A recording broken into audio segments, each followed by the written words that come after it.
Perfect. And you've already done hundreds and hundreds of treats. You've done all the positive reinforcement. So we're getting rid of the negotiation now. We're saying, you know the rules. Now you're gonna have to follow them. This isn't about treating you like a puppy anymore. This is about being held accountable as a college student. It's being part of the workflow. So this is nice. So we're gonna turn this way and have them purposely ignore the chihuahua. I'm gonna make him, anytime he gives attention to them, So sit. So he can do this, but this isn't how we're gonna start walking again. He has to be right behind me. And again, And either I put myself there, or I ask him, tap, tap, means listen to me, and then we can go that way. And then I bring him right back before we start walking again. But that's perfect, and this is a great area for you to practice because you can literally just wait for the dogs to come. Yeah. And you see, it doesn't look graceful all the time. It looked good for the first 40 minutes, it looked beautiful, but then we put them on grass and then poof. Mm-hmm. So the distractions are just so much between smells, between the ball, between like you have this random person here in the dark, which has been throwing them off. And God knows, like a dog's job is to be wary of things in the dark. So, okay. And I have a person running. I'm going to put him right here on the edge where the person's running up to us. Sit. Yeah, I'm going to wait. Good job. Good. And as soon as the person comes this way, perfect. And I'm teaching, that's a lower distraction as opposed to a dog, right? Or a big stance, so we get to do it again. Okay, come on. Go. Yeah, right. Good boy, yes, good boy. Ready? Touch. Good, okay. Good job. We're gonna do it again. As the people come, we're just gonna go underneath and come towards the person.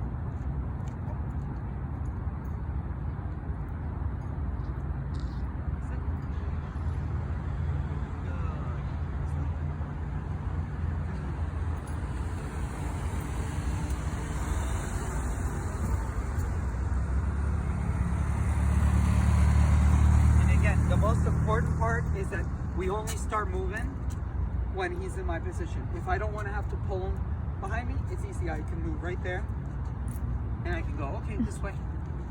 And I want you to say this way, not heel yet. Don't say heel because he's not anywhere near the word heel yet. We're just going to confuse him if we start using the word and then correct him. But you see, U-turns, this whole dance empowers you and the dog so much. So much. Good job, Bubba. But it's not gonna look easy at first. Yeah. It's clunky. It's a very clunky experience. Because you've been told the wrong information. You've been told to bribe them. Yeah. And now we're not bribing anymore. Not for all this freedom that we're given. So the next thing to remember after all those rules, it's because you've already done so much reinforcement with treats. This is the biggest reward for him is tug, right? So I love tug with a dog that knows rules and manners. Drop. And now I'm going to apply everything again that we did for the walk-in. So I'm going to just ask him to come behind me on the heel this way. So tension means sit next to me. And then I'm going to ask him to follow. Good job. Stop. Good. Okay, get it. Yeah. And remember, get it, like yes, and like good means you're on the right track. But get it means you can do whatever you want for it. Good. Yeah. Good. Drop. Come.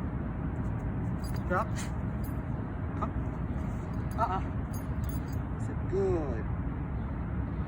And again, jumping on me while we're playing is one thing. I don't get too hurt about it. Jumping on me at home, absolutely no way. You know, so we got a dog's off leash right here. So if he starts running that way towards him, I'm going to step on the leash and it's going to be a big correction for him on his end. I'm going to let him start running. I'm going to gently say no. And then the correction is going to happen naturally because he's going to hit the end of the leash. So I'm going to let him see them for a second. He doesn't see them right now. So I'm letting him, purposely setting him up to be in the line. He doesn't know what those are. Those could be possums, they can be rabbits. He doesn't know they're dogs. But right now, he's letting me know, shit, I'm gonna pay attention to you way more for a toy than for treats and for corrections.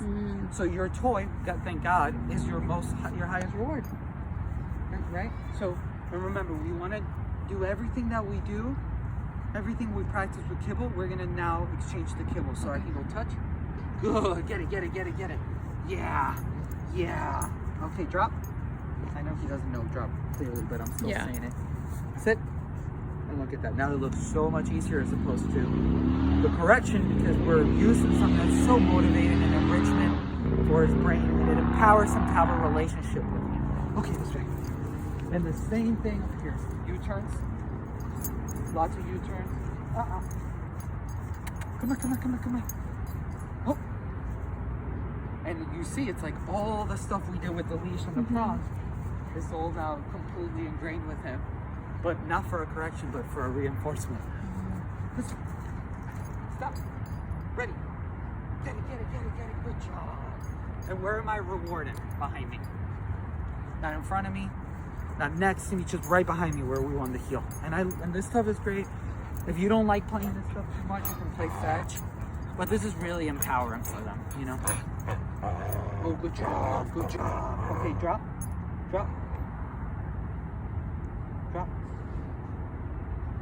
So I can totally take kibble. An excellent way to stop a drop is with the dog at this age that I don't want to really argue with. It's just the toy doesn't move anymore. Drop.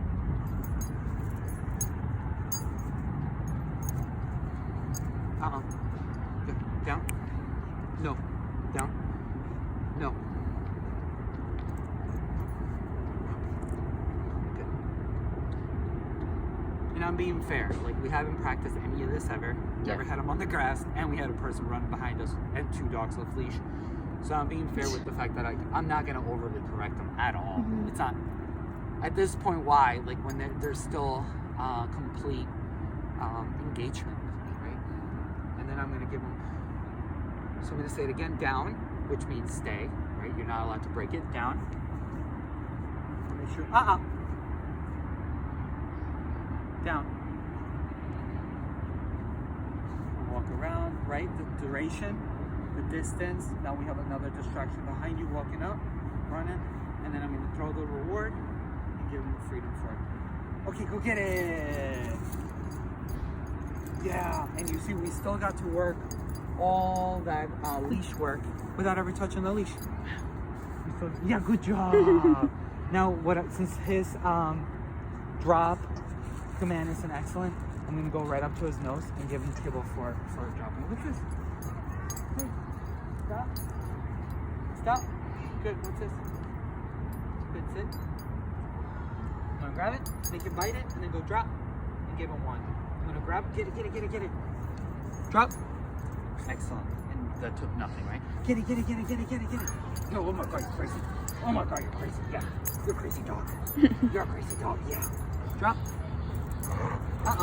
Drop.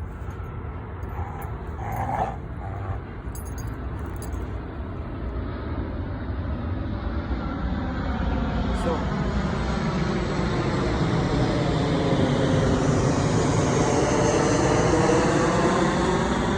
What I'm not going to do with him is give him a reward for tugging and growling. So there, what I did, I just literally made the toy a dead fish, and he's like, whoa, he's not pulling on the toy anymore, I'm going to drop it. And then I'm going to ask him, let's do it again. Grab? Yeah.